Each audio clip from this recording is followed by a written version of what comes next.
Galatians chapter 4, verses 19 through 31.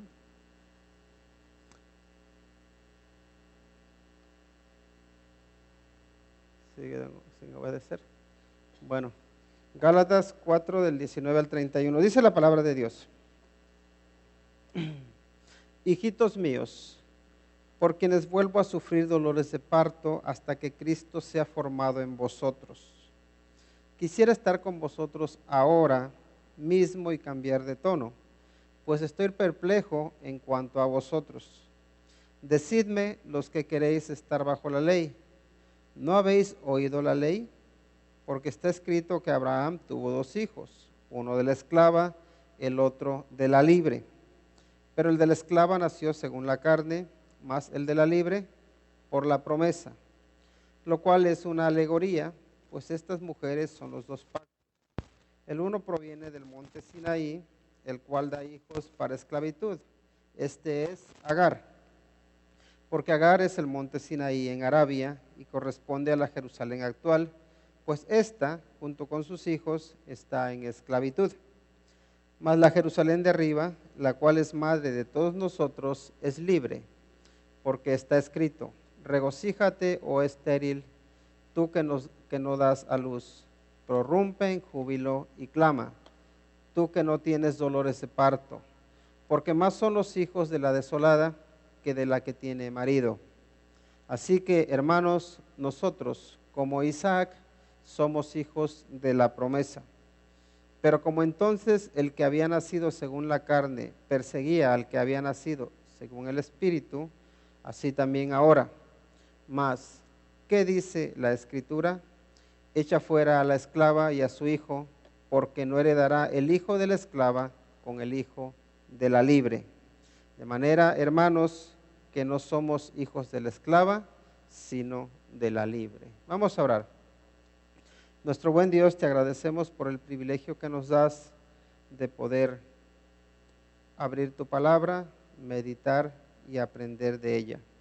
Por favor, te rogamos que este tiempo sea un tiempo de bendición, de edificación, que todos podamos ser fortalecidos y que a tu santo nombre demos gloria y la honra. Señor, te pedimos porque tu palabra sea de consuelo, que sea de ánimo, que sea de desafío para todos. Te lo rogamos en el nombre de Cristo Jesús. Amén. El tema que vamos a tratar hoy es con la mira puesta en la libertad. ¿Y por qué? ¿Por qué este tema? De hecho, uno tiene que buscar con mucho detenimiento para encontrar, para poder sacar el tema de aquí, de este pasaje. Y pensé, digo, como ahora, especialmente los lunes, mucho por ver, bueno, ¿qué tema es el que trata aquí? ¿O qué título se le puede poner a este tema? Digo, me van a criticar y van a decir, ¿de dónde sacó el pastor el tema este? Bueno, aquí en realidad lo que el apóstol Pablo está haciendo es que mediten en las decisiones que están tomando, porque él ahí en el versículo 21 dice: decidme los que queréis estar bajo la ley. ¿No habéis oído la ley?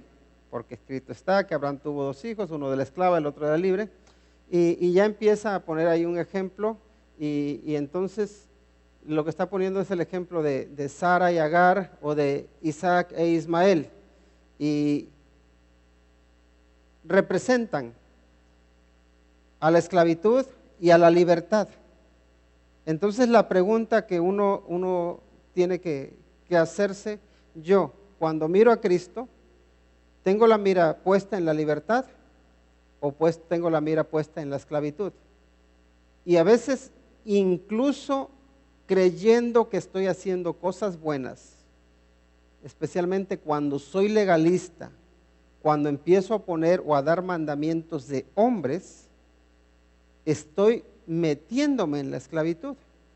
Y no sé si han visto, y no se trata aquí de criticar a ninguna iglesia, pero hay muchas iglesias donde vas a encontrar que hay legalismo. donde se ponen muchas normas, muchos mandamientos que no están en la palabra de Dios. Pero la gente, o por sentirse como que son más especiales, como que son mejores que los demás, ponen muchas normas. Esto sí, tócalo, esto no lo toques, este día sí, celébralo, esto no lo celebres, y así te empiezan a poner muchas normas y dices, ¿y de dónde se sacan todo eso? Se lo sacan de su deseo de querer controlar a las demás personas, pero también del deseo o un poco del orgullo de uno creerse mejor que los demás. Y cuando uno, como cristiano, empieza a meterse en querer agradar a Dios, fíjense, querer agradar a Dios por temor al que dirán, por temor al castigo, por temor a las críticas, lo que hacemos es meternos en la esclavitud. Nos esclavizamos nosotros mismos a las personas. Y ahí es donde creo que este pasaje nos lleva. El apóstol Pablo nos pone unos ejemplos claros de lo que es la Jerusalén terrenal y lo que es la Jerusalén celestial. Entonces, el punto que quiero resaltar es que debemos tener la mirada puesta en la libertad. Ahora, es necesario, a ver, ya va en el 2, ¿por qué? Va tan rápido, ok, ahí está, el número 1, yo no sé qué está pasando aquí, ¿me lo estás cambiando tú, Miguel, o se está cambiando solo? Bueno, creo que ya me obedece, ¿verdad? A ver, sí, obedece, entonces sí. Primero, es necesario, y miren, hay que ver esto, recurrir a un tono fuerte, aunque no se quiera, con tal de formar a Cristo en el creyente. Y esto, dice uno, ¿de dónde podemos sacar eso? Miren lo que dice el apóstol Pablo. Primero, ¿cómo les habla? Hijitos míos. Esa es una expresión de cariño, de amor. Como que dice, hijitos, yo a ustedes los quiero. Cuando tú le hablas, estás enojado con tu hijo, tú como le dices, ay, mi hijito. O le dices, chamaco. O en Guatemala, ¿cómo dirían? Patojo. No sé cómo se expresarían, pero cuando estás enojado o enojada con tus hijos, no les dices, hijito mío. Lo que le hablas es con fuerza, ¿no? Entonces aquí el apóstol Pablo les dice, hijitos míos, ¿por qué? Porque quiere mostrarles que él los ama, porque quiere mostrar esa cercanía, pero también porque quiere decirles, miren, yo aunque les estoy hablando fuerte, y si nos podemos a examinar el tono en que esta epístola se escribe, dice, aunque yo les estoy escribiendo en tono fuerte, dice, no es porque yo quiera hacerlo. ¿Por qué? Porque él les está mostrando al decirle hijitos es que los ama. Y de hecho él dice, hijitos míos, por quienes vuelvo a sufrir dolores de parto. Fíjense la expresión, tener dolores de parto. Pablo, por supuesto que al ser hombre no sabía lo que eran esos dolores, por experiencia, pero sí sabía que una mujer cuando va a dar a luz sufre mucho, que llora, que lo pasa mal. Y dice Pablo, hijitos míos, y miren, si hay algo que les pueda a ustedes hacer aclarar el dolor que yo tengo con las palabras que les estoy hablando, es como si yo estuviese dolores de parto. Porque me duele regañarles, porque me duele hablarles en este tono. Y creo que a todos los papás nos duele hablarle a los hijos en un tono áspero. Darle un barazo a uno le duele a veces más que a ellos luego andan a las risas y tú dices, ay, ¿para qué le pegué, no? O ¿para qué lo regañé? O ¿para qué le castigué? A veces a uno como padre le duele más incluso que a los hijos. Y aquí Pablo dice, a mí me duele hablarles de esta manera. Entonces, él les habla de esa manera, pero ¿por qué? Porque él dice, quiero formar a Cristo en vosotros. Mi objetivo para ustedes es que ustedes se parezcan más al Señor Jesucristo. Ese era el objetivo de Pablo para los cristianos. Pero nosotros para nuestros hijos, ¿cuál es el objetivo que tenemos? ¿Cuál es el propósito de nuestra vida? ¿Queremos ver a Cristo formado en nuestros hijos? Eso es importante. Ahora, para formar a Cristo en nuestros hijos o en los creyentes, hay veces que es necesario hablar fuerte o no. El que les hables fuerte, el que les hables firme, el que les llames la atención, ¿te hace un mal padre? No, no te hace un mal padre. Al contrario, eso te hace ser un buen padre o una buena madre. ¿Por qué? Porque un buen padre y una buena madre está dispuesto a levantar el tono de voz si tiene que reprender, si tiene que exhortar. Porque hay veces que uno solamente quiere estar regañando, uno no quiere los momentos difíciles, pero también están. Y los hijos que quieren que los papás les hablen siempre con dulzura, ¿verdad? Que qué bien lo has hecho. Ven que te estás yendo al precipicio y que quieres que te diga, síguele hijito, síguele, mátate. No, uno como padre dice, no, vente para acá. O si ven que en lugar de que se esté formando Cristo en ustedes, lo que se está formando, y suena feo, es un diablo, ¿uno qué va a hacer? Uno tiene que reaccionar con fuerza y decir, no, ese no es el camino por el que debe ir. Y por desgracia, a veces los hijos se van hacia la rebeldía, se van hacia lo malo, y por eso vemos que hay tantos jóvenes y no tan jóvenes que andan en vidas perdidas, que andan en las drogas, que andan en los vicios. Y un padre quería que llegaran ahí.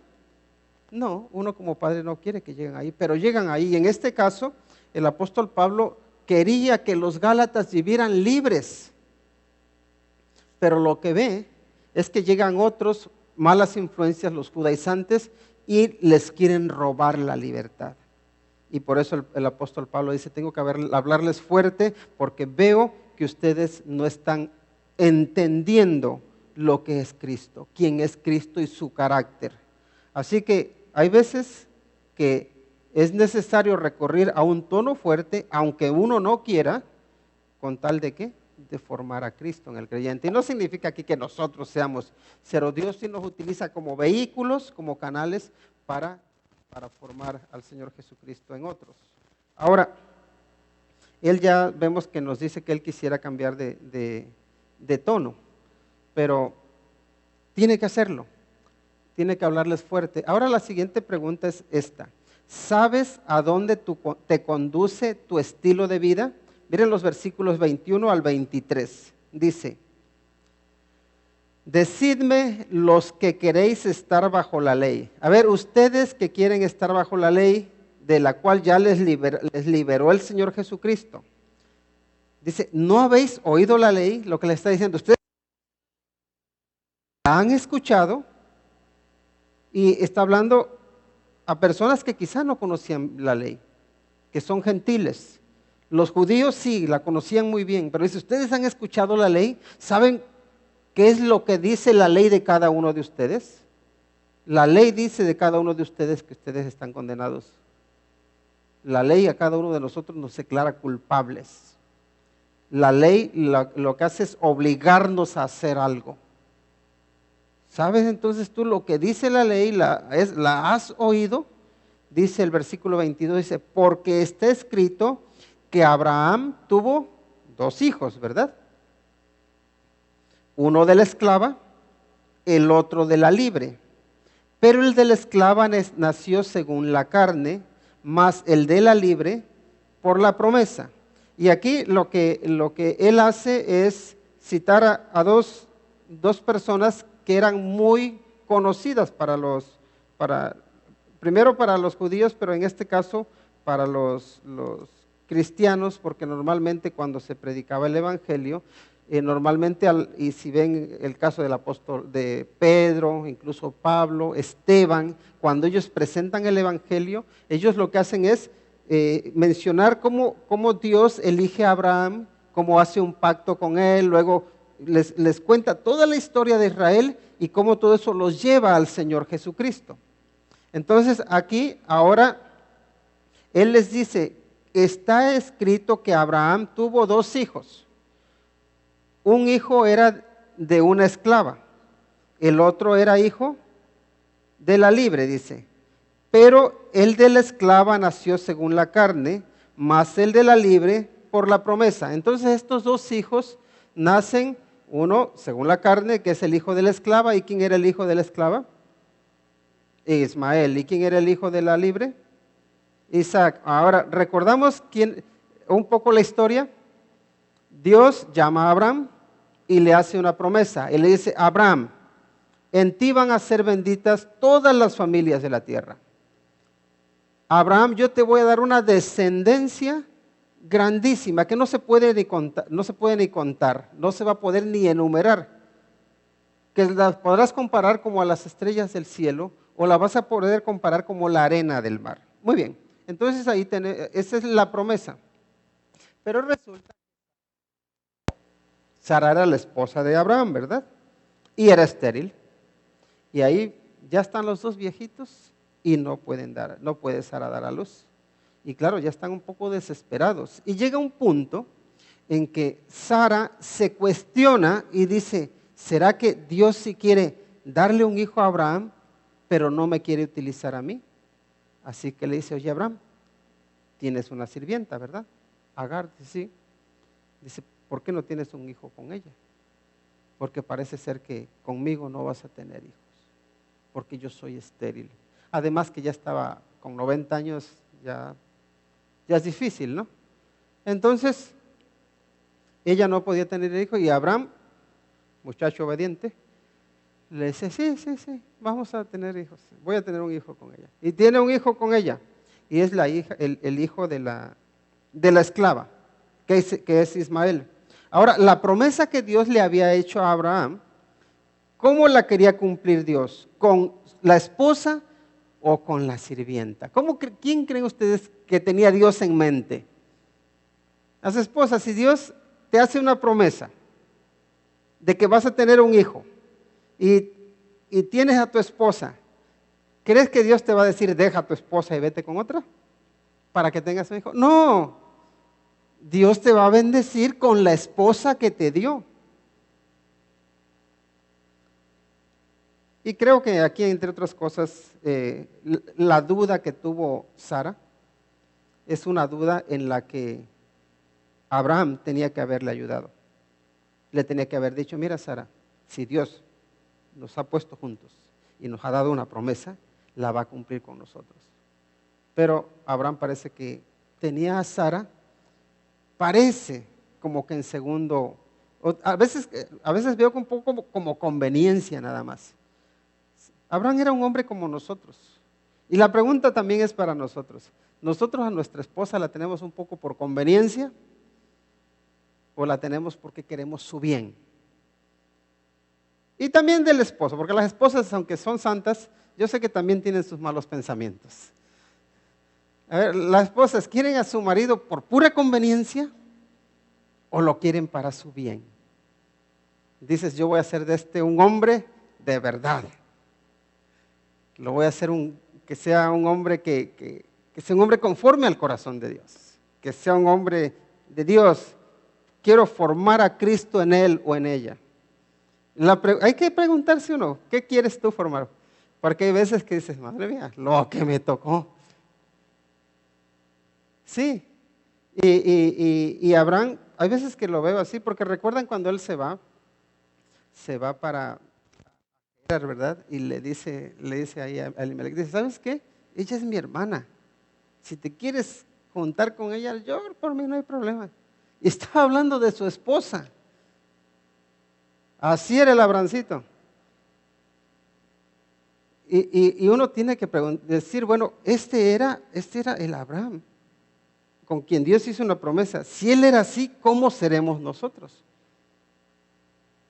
Bueno, ya luego Pablo les dice: pues uno es el de la libre y otro es Dios cumple su promesa con el hijo de la libre. Y luego el hijo de la esclava no puede heredar junto con el hijo de la libre. porque es según la carne. Y si vamos a hablar en términos espirituales, creo que nosotros podemos tener frutos siendo guiados por el Espíritu Santo, o también podemos tener frutos siendo llevados por la carne. Gálatas, al final, más adelante también ahí en el capítulo 5, nos va a hablar del fruto de la carne y del fruto del Espíritu, de las obras de la carne y las obras del Espíritu. Y como que está preparando ahí el apóstol Pablo ese terreno para llevarles a pensar en ellos hacia dónde van, cuál es tu estilo de vida, hacia dónde te conduce. Tu estilo de vida te lleva a vivir la libertad de Cristo, o tu estilo de vida te lleva a vivir como esclavo. Tu estilo de vida te lleva a ser guiado por el Espíritu de Dios, o tu estilo de vida te lleva a vivir bajo la carne. Eso es como, ¿hacia dónde te lleva? Tu forma de ser, tu forma de entender a Dios o de entender la palabra de Dios, tu forma de obedecer. ¿Obedeces por amor o obedeces por temor? Entonces cada uno de nosotros debemos, creo que, examinarnos y decir, ¿cuál es hacia dónde me lleva mi estilo de vida? Y hay otro punto que creo que es importante, y es este. ¿Tú te identificas con Ismael o con Isaac? O podríamos decir, ¿te identificas con Sara o con Agar? ¿Tú te consideras libre o te consideras esclavo? Y uno dice, pues yo me considero libre, ¿verdad? Todos nos consideramos libres, pero hay que evaluarnos, hay que examinarnos. Miren lo que nos dice de los versículos 24 al 26. Dice, lo cual es una alegoría, pues estas mujeres son los dos pactos. El uno proviene del monte Sinaí, el cual da hijos para esclavitud. Este es Agar. Porque Agar es el monte Sinaí en Arabia y corresponde a la Jerusalén actual. Pues esta, junto con sus hijos, está en esclavitud, dice. Mas la Jerusalén de arriba, la cual es madre de todos nosotros. Y ahora iremos al versículo 27. Pero antes de entrar allí, la idea de Sara y Agar es una alegoría. Y uno se tiene que preguntar, ¿qué es una alegoría? Y hay dos escuelas de interpretación bíblica. Es el método interpretar la Biblia de forma literal, o interpretar la Biblia de forma alegórica. Cuando uno interpreta la Biblia alegóricamente, uno a veces creo que lo entiende mal y se cree como que eso en realidad no sucedió. Pero interpretar aquí la Biblia, esta historia de Sara y Agar de forma alegórica, no significa que no sucedió. Significa que sí sucedió, pero representaba algo más, que no solamente era lo que estaba sucediendo allí en ese momento. Y yo creo que también así pasa con nosotros en nuestra vida. Ya aterrizó el avión. Esperamos unos segundos. Bájale, Miguel, apaga los otros micrófonos, yo creo. Es esa, ¿verdad?